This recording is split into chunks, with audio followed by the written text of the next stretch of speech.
The display rack is brimming with worn paperbacks featuring an extremely muscular, sword-wielding barbarian on the cover.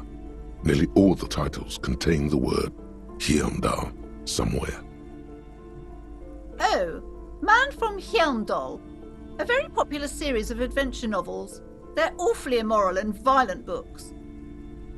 Blood and violence, scantily clad women, epic narratives, all those mystical things he encounters. They're bound to grab those with little imagination and nothing to do.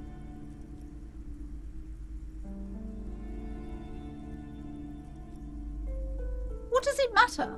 They're all the same. However, the customer is always right, they say.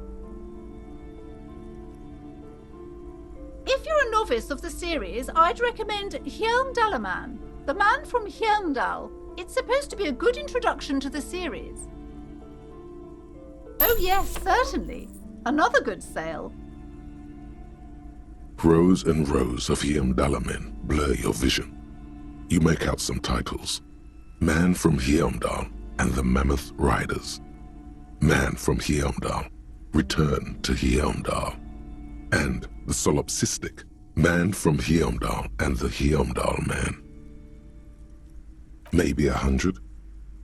Man from Heimdall and the sages at the end of the world. Man, not even close. Man from Heimdall in hell. Man from Heimdall and the forest of slaves. Man from Heimdall under the lake. Man from Heimdall, Heimdall burn.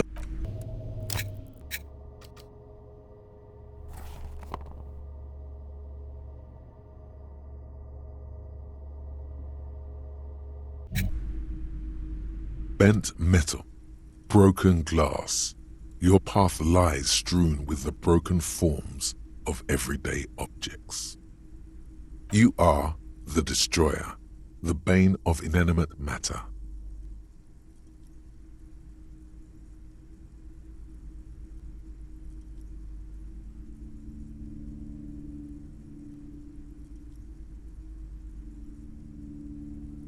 Kudos. The display rack is brimming with worn paperbacks featuring an extremely muscular sword. A twinge at the back of your head makes you flinch. Your eye starts twitching.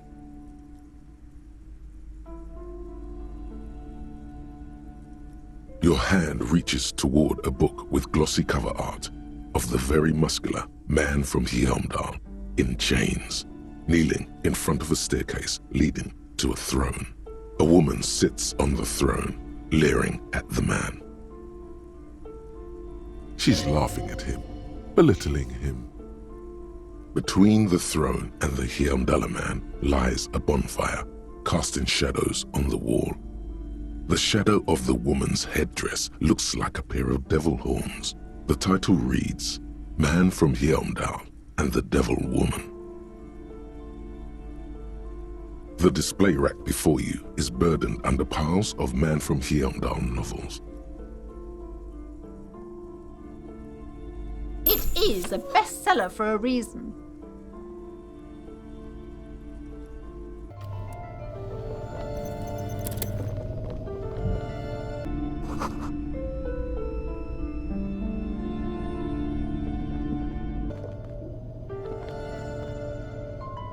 The plaque on the shelf reads, Biographies of Famous People.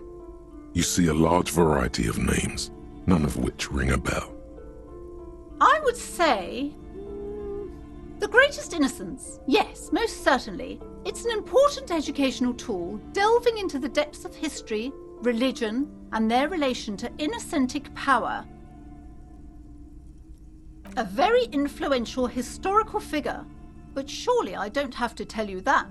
You're a law officer, and law officers have at least some education. The book is also very daring. The author aims to re-examine the universal understandings of the innocentic system, creating a fresh vantage point and a shift in the tired order of things.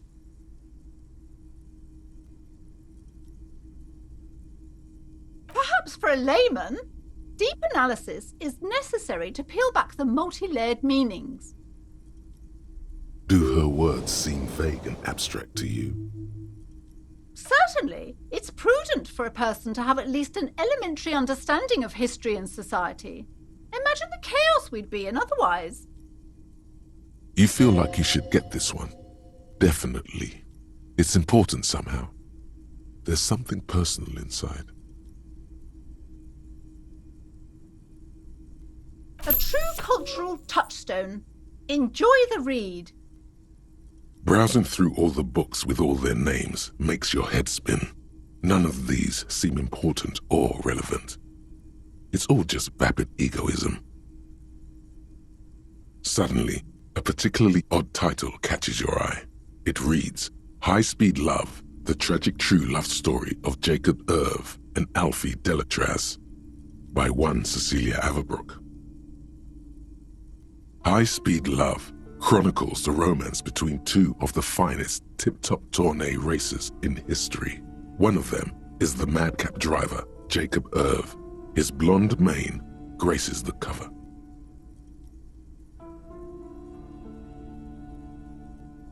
Next to Irv's life story, you see a slim biography of an Occidental rock star called the Anti-Star. He's famous for shooting morphine into one of his eyeballs and cocaine into the other. Next to that, Rivasholian radio personality Guillaume Bevy stands in front of a rundown drug den. He's a permanent fixture on Channel 8, reporting on real-life crime and ruining cops' days. I really must insist you buy one of the books. Reading them is not for free. Do still browse though, but not too long. I'm sorry, I did not mean to rush you. You are browsing. Go ahead. Take your time. Time is commerce.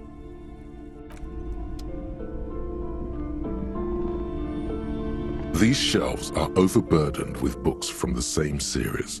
You see the name Dick Mullen over and over. A couple of spook novels hide amidst all the detective books. Thrilling tales of spycraft and daring-do. Oh, crime, robberies, murders, even sexual crimes. We're fortunate to have Dick Mullen and his stories to sort all that out. You're a police officer, apparently. You should buy all of these. They really do teach a person how to be a proper detective. Crime fiction is a disgrace. An asinine misrepresentation of the physical attributes of the arduous everyday work of actual police officers. These books greatly overstate the excitement of police work, glossing over how long it takes to actually follow up on leads and eliminate dead ends. What's more, they completely ignore the psychological hardships of year after year coming into contact with people during the worst days of their lives. Not a single mention of all the stress this work creates upon the officer's family. Detective fiction just doesn't tell the truth at all. Now, would you like a list of all the books found on the shelf?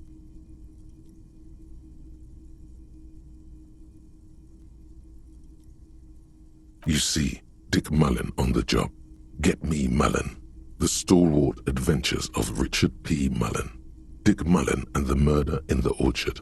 The Sordid Affair of Dick Mullen. A killing is declared. Dick Mullen in the Murder House. The Final Case of Dick Mullen. An Obvious Lie. Dick Mullen in the Clock Tower. The Ordeals of Dick Mullen. Dauntless Dick. Dick Mullen's Funeral Pyre. The Murder of Dick Mullen. Oh no, turns out he faked it to solve a case. Yes, there's also The Dame Who Did It. Farewell, My Mullen. Faking death seems to be a common trope in the Mullen series. The morbid tales of Dick Mullen. A dark tide turns. Tragedy calls for Dick Mullen. Another one with fake death. And, of course, Dick Mullen. After all this, you still haven't found the answer to the one question that matters. Who is Dick Mullen?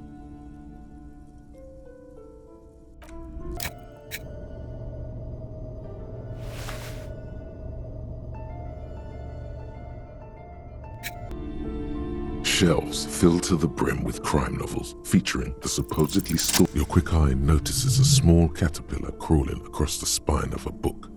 The title reads, Dick Mullen and the Mistaken Identity. A worn paperback from Dick Mullen's classic hard-boiled phase.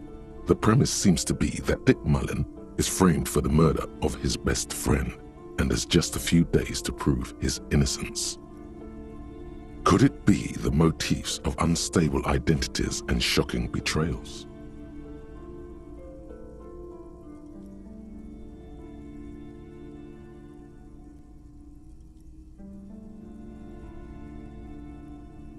Then this is the book for you. Of course. Such violence and immorality. I mean, enjoy.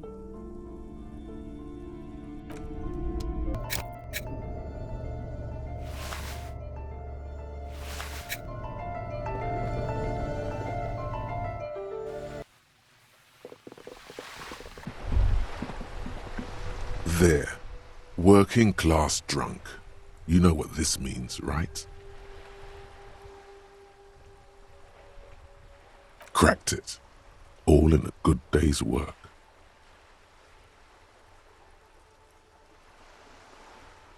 What do you mean, what did I crack? Look at how working class that drunk is.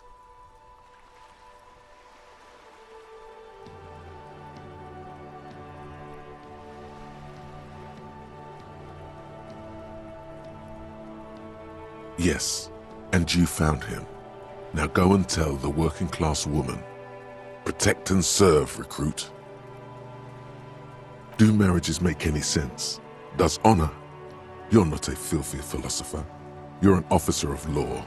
It's time to ace this case and not brood over your reputation. We can deal with the perception management later.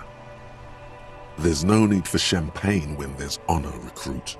Go and tell the working class woman what you found right now.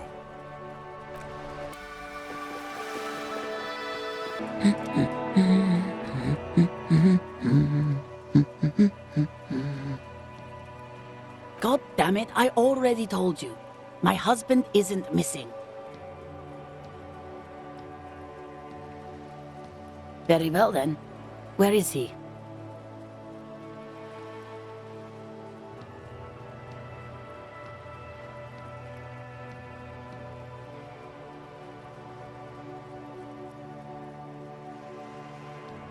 Excuse me?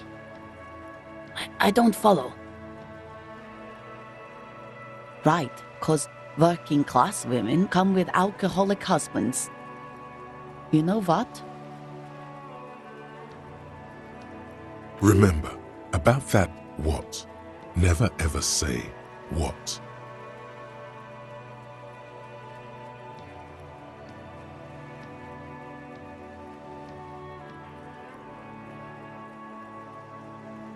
You were right. I do have an alcoholic husband. Although not that one.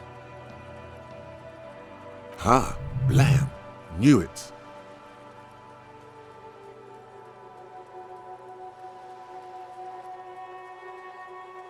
No, he's not. Or maybe he is, I don't know. He's probably in the park or in Shamrock somewhere, drinking with his friends. I haven't seen him for... Well, to hell with him.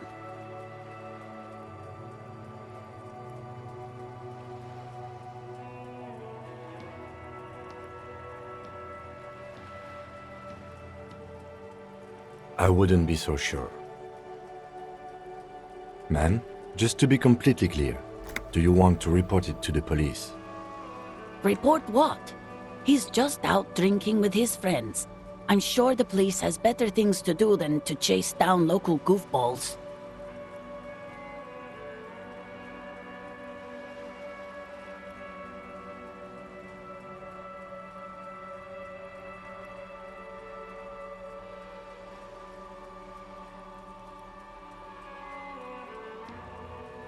She sighs, but you can detect a slight hint of gratitude and relief from her face.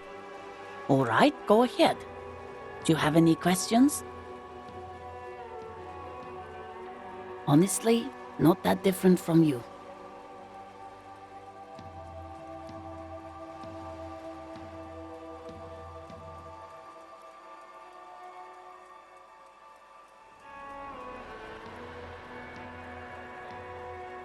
Oh, thank God, no. It hasn't come down to this yet. Well, he's slightly chubby. What else? He was wearing a dark brown leather jacket with a bright blue inner lining. The lining is hand-sewn. I made it myself. It's his cool jacket. God knows it's too cold to run around in this, but he refuses to change. Who cares about the cold when you have your cool jacket to wear? You can completely sympathize. I even tried throwing it away once, but he just dug it out of the bin. Can you believe it?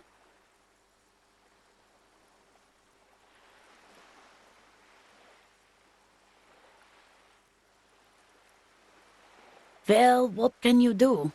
I hope that at least that extra lining helps him keep warm at night.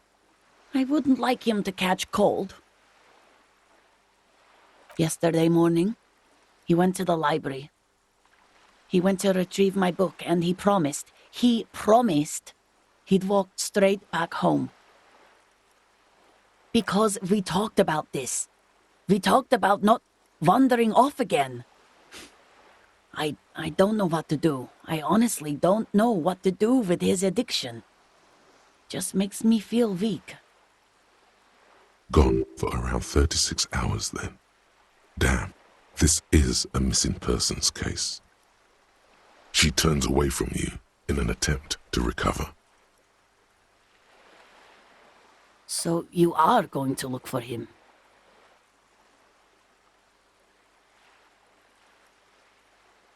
Thank you. Please do. Even though I'm sure he will return home by himself. I'm still sure of that. I'm sure he will too. When he does, would you let Precinct 57, Kim Kitsuragi, know? I will. Of course, officer. As I said, it's probably nothing.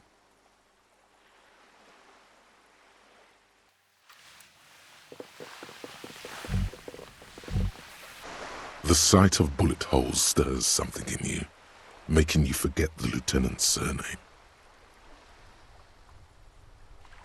The faded marks are too degraded to draw any forensic conclusions, just chips in the sandstone. They look pretty ancient.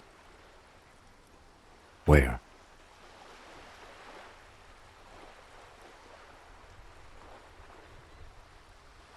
There? Those are old. These bullets were fired during the Revolution, over half a century ago. They do not warrant investigation. Not much. I don't have a fresh perspective on it. Shall we go? Officer! God damn it. Pull yourself together, René. What do you want? Unfortunately, I don't. Unlike most of the locals, I have no qualms about assisting law enforcement. But this affair has passed me by completely. In Martinez, the union is the law, so can you really blame them? Cop is a pejorative term. I don't have a problem with policemen. On the contrary, I admire the effort to bring order to our streets. He doesn't know about the crime. Your time is better spent discussing politics. I'm confident they are indispensable in regard to all the paperwork and other administrative duties.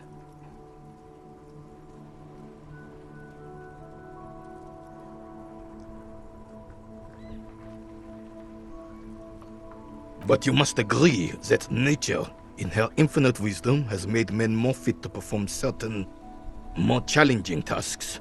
Don't you, officer?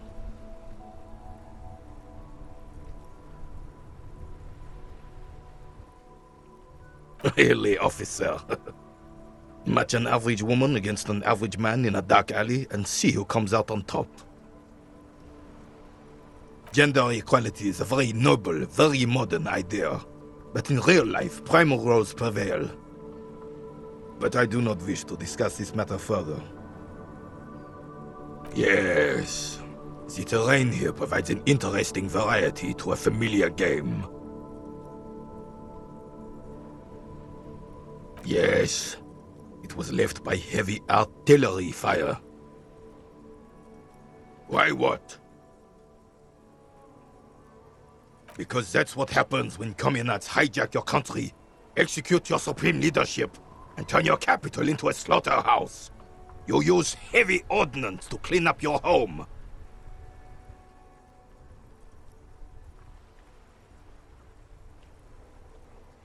Commies, communists, socialists, anarchists, call them what you like. They just chose the name to feel special. Senseless sentimentality.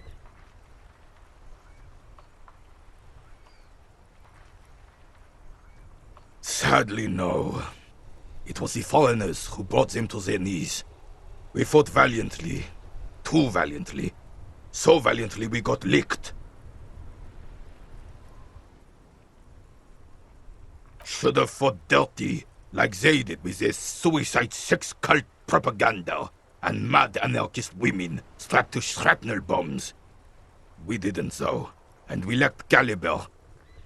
God bless him, but the suzerain's cannons simply weren't big enough.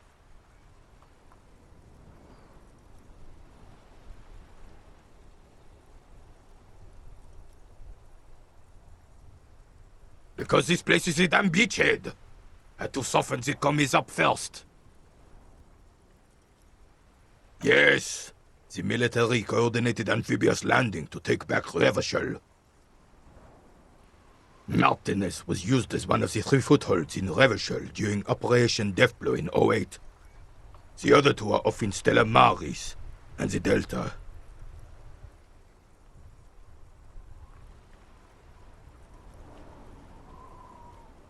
This here is Blood Ground, where Coalition boots first made landfall and cleaned those rabid dogs out. Most likely, we're playing pétanque on their mangled corpses. Blood Ground. You got old René going there. Like he isn't hungry enough already.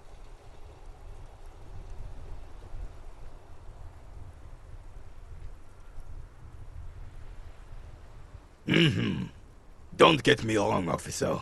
I hate those foreign dogs, but the enemy of my enemy and all that. They're the lesser evil. Damn right, son. They laid the fire of hell on this city before they stormed it. And it worked, too. The rest of the city got cleaned up, but Martinez they keep as a monument. And now the Union Socialists are practically running the place. Well, it's your own damn fault.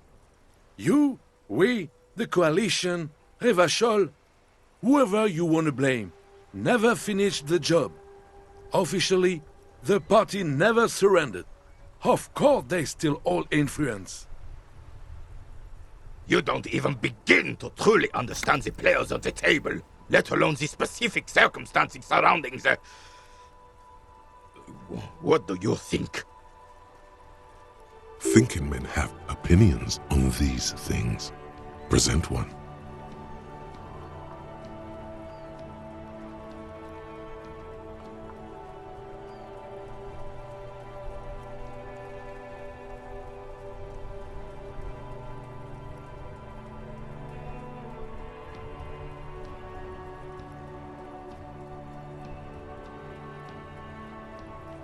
No, they don't. But I'm sorry it had to be the Coalition. After 8 years of fighting rabid commies, boiling cats for food and drinking piss in the mountains...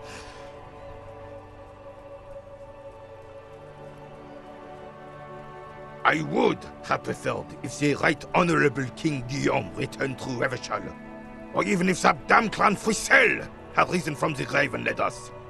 Sadly, that was not the case. Instead, all that is just holy and beautiful in the world, was wiped away, and now it's neon signs with toothpaste ads everywhere. Foreign influence peddling garbage and stupid music on the radio. This is just what the commies wanted. This was their plan all along. This is what they wanted to replace the role of the suzerain with.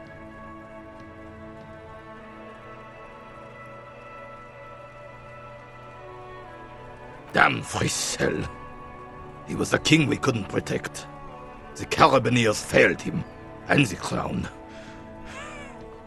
He died in the hands of the Hyperlay, in a very public execution. He slouches as he says that. It makes him smaller, admitting they left the king to the mob. A true king in both blood and mind led Revachol before Frissel. He would have been better, but the damn commies drove him into exile. Some manner of self-deceit is present in his thinking. Sounds like this Guillaume abandoned him, and he doesn't want to admit it. The suzerain is the king! Has everyone forgotten already? They've forgotten already. It's no use talking to you. You were still in Daddy's borders when it happened. When we took our last stand against the filth and rode the cavalry straight into gunfire. It's a Bell McGrave, 4.46 caliber, breech loading, Revachol made. Good weapon, accurate and reliable. This one's inoperable.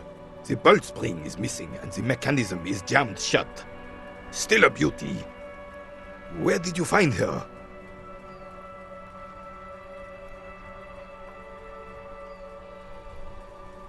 I'm not surprised. There are probably lots of forgotten wartime weapons lying around here. Back in the day, everyone had something stashed away. As for the rifle, I don't know what else to tell you. These BM-446s are an antique. No one uses them anymore. The ammunition is impossible to find.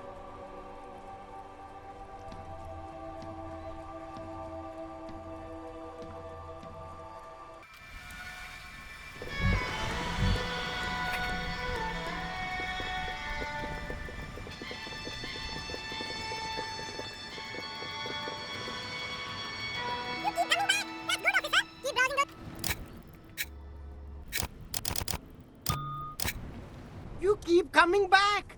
That's good, officer. Keep Something cold grazes your hand. Synthetic and sleek. A windbreaker. Surf, it says, but also wind, summer, 100% waterproof, and sport. All in different typefaces. Good choice, officer. Mega sporty. And it's only $450 for you, sir. Gotta prepare for springtime, right? The shine on these sunglasses lasts a lifetime, officer. 100% guaranteed. Abort. These are hideous. What's more, they don't even fit your face. You can feel them pinching your nose and chafing against your brow. Damn, officer. You look like a mega secret spy. Very secret. They're practically made for you. I'll let you have them for $2.50. It's going to be very difficult for anyone to take you seriously with these things on your face. No, you are definitely not buying those.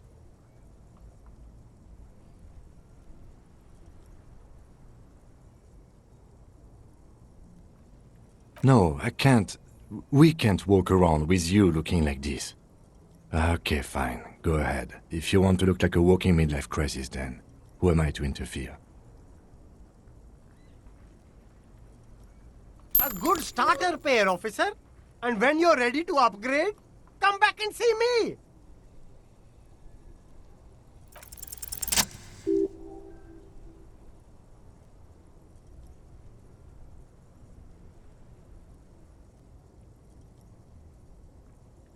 Oh, Oh, very interesting choice, officer. Very high culture. This is how a sea monster sees the world. You've become a sea monster. Giant, hidden, and strangely tender at heart. All is blue. Alright, but these actually make your vision worse.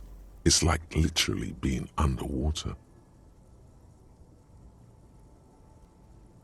Yes, but they also make your soul quiver like jello. So deep. Wow, officer! You look so cool! And they can be yours for a mere 3 real. My regular customers have passed them all up because they've got no taste. But you found them. The lieutenant tilts his head and steps back, eyes narrowed in a thorough examination. It's a case to him. You look like a musician. Like a blind musician. But you could do worse. Take them if you want. A man who knows his style. Much respect.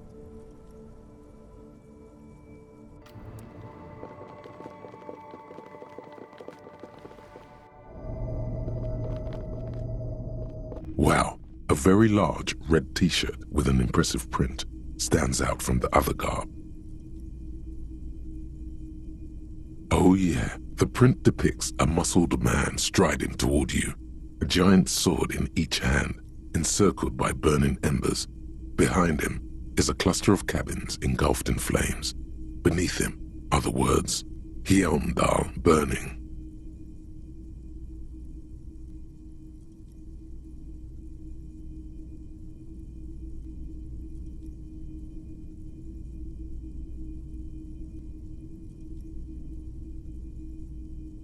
Smells like worn cotton and a little old sweat there. Worn cotton with a side of flea market or trash bin. Sniffing is okay, but please don't try anything on. Can't have you leaving your photon emissions in the fabric of things you're not going to buy. You're not imagining it. Photon emissions? What is he talking about? Hell yeah, man. I don't usually carry printed tees, but this one was just pure exemplar.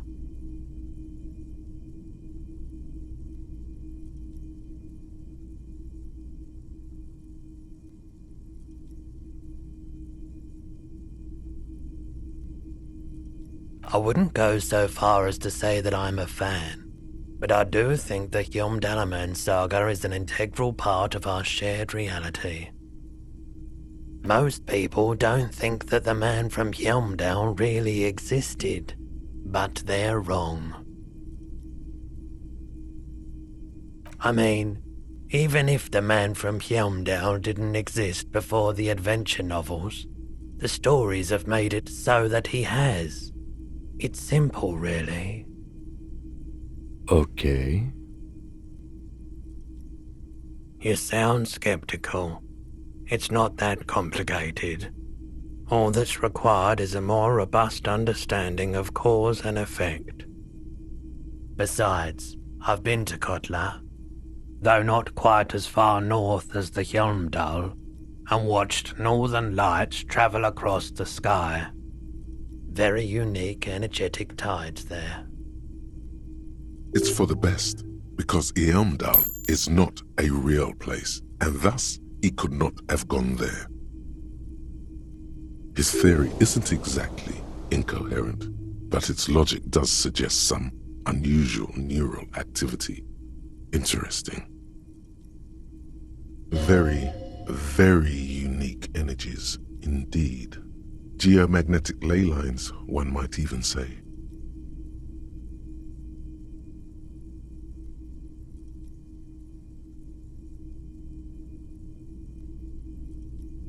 $2. That's dirt cheap.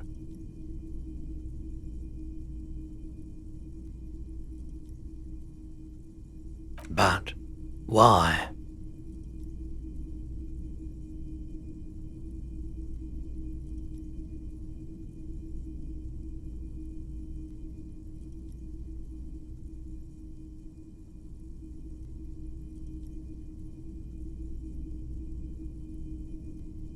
I suppose that makes sense, yes. Please go ahead and take it. Welcome to Hyomdal.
Kim also tries not to look at the pile of taped viscera on the carpet, or the weird suitcase on the hat rack, or the potted plant dying in the corner.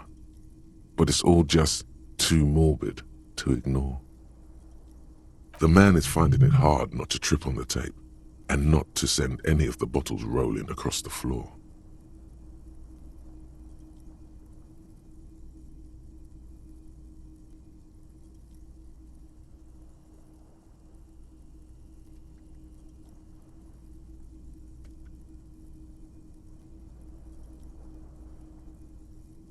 And by that you mean crimes against humanity?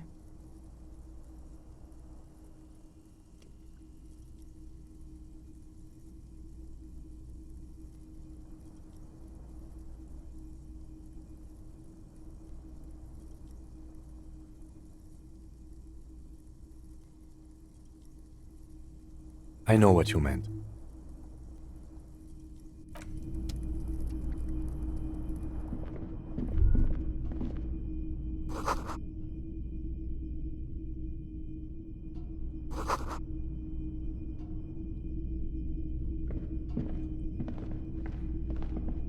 A mirror hangs above a bent and broken sink. In a fierce discharge of masculine energy, someone has ripped half the faucet off. Was this not the same Elo that founds empires and lays waste to cities, virile, uncaring towards the little things? Hot water sprays from the faucet's base, and steam covers the mirror. You cannot see yourself, just a vague impression of a man. Suddenly, you realize you have no memory of the face that awaits you there, underneath the soft vapor. Really, all recollection of the person you are, the people in your life, and even the world you're in has drowned in a sea of blood alcohol. This was no mere night of drinking. It was a deluge of world-ending proportions. As you slowly reach your hand towards the surface of the mirror. Abort. You clearly have not thought this through. You won't like what you see there, and you will never unbecome it.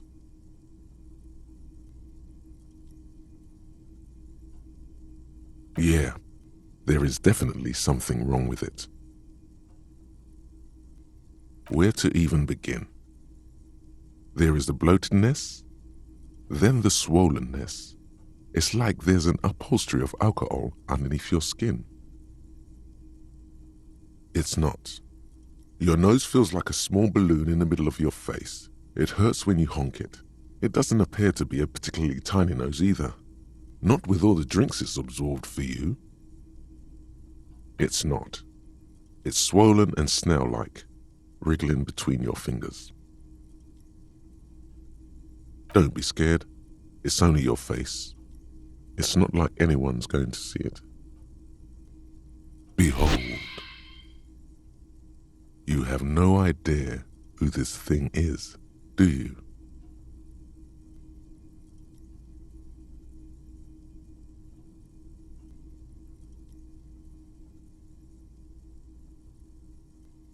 It appears you're also dead.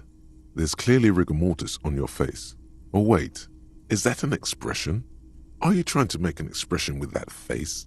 Why?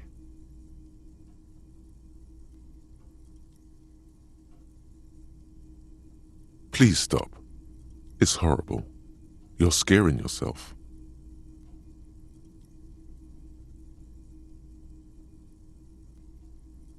You can't, can you? It's like it's not even voluntary anymore. You have worn that grin into your face, and now it won't come off. What does it even mean? What is the emotion you're trying to convey?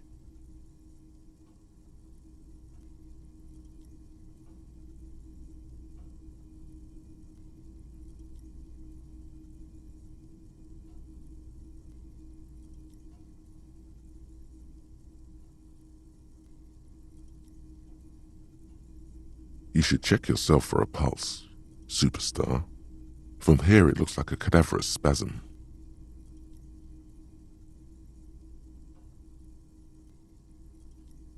You find no sign of life on your swollen neck. However, putting your hand on your chest reveals an irregular heartbeat. You appear to be alive, for now.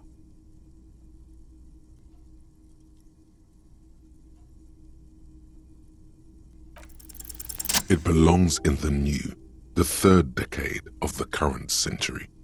Enough time had passed from the failure of the revolution that, for a fleeting moment, free market economy seemed like the ultimate, uncontested way of life for our species. Things were good. It was smooth sailing. People made gold and champagne-tinted interiors and facades to suit the times, calling this the new style. But more importantly, disco happened. For Revachol, your city, that meant only one thing: Guillaume le Million. If it doesn't rhyme, you're not pronouncing it right. Out of the dazzling swirl of disco music, in an open-air boîte de nuit somewhere in Revachol West, Guillaume's blonde mane appeared on the screen. He sang some bullshit. Then he made the expression.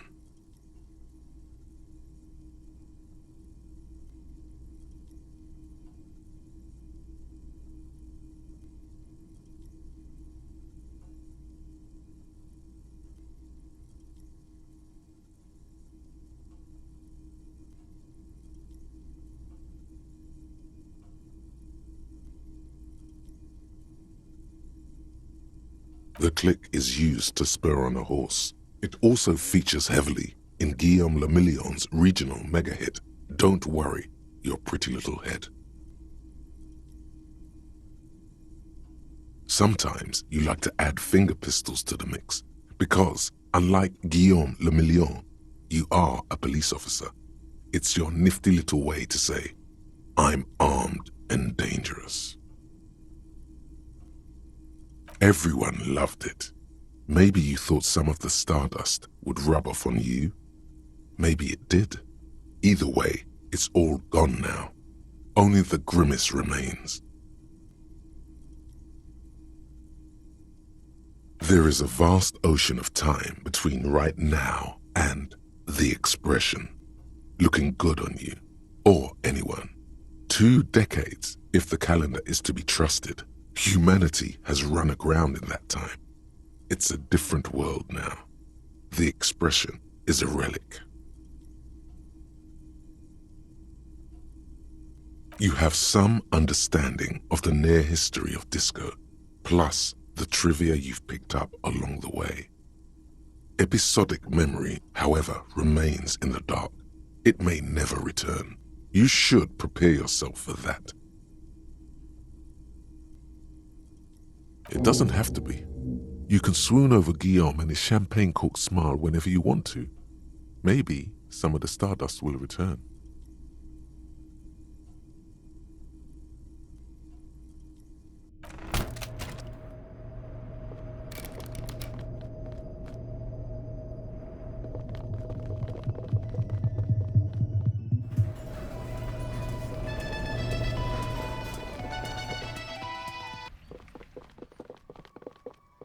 An old call box with a matrix of push buttons lists all the companies in the East Delta Commerce Center.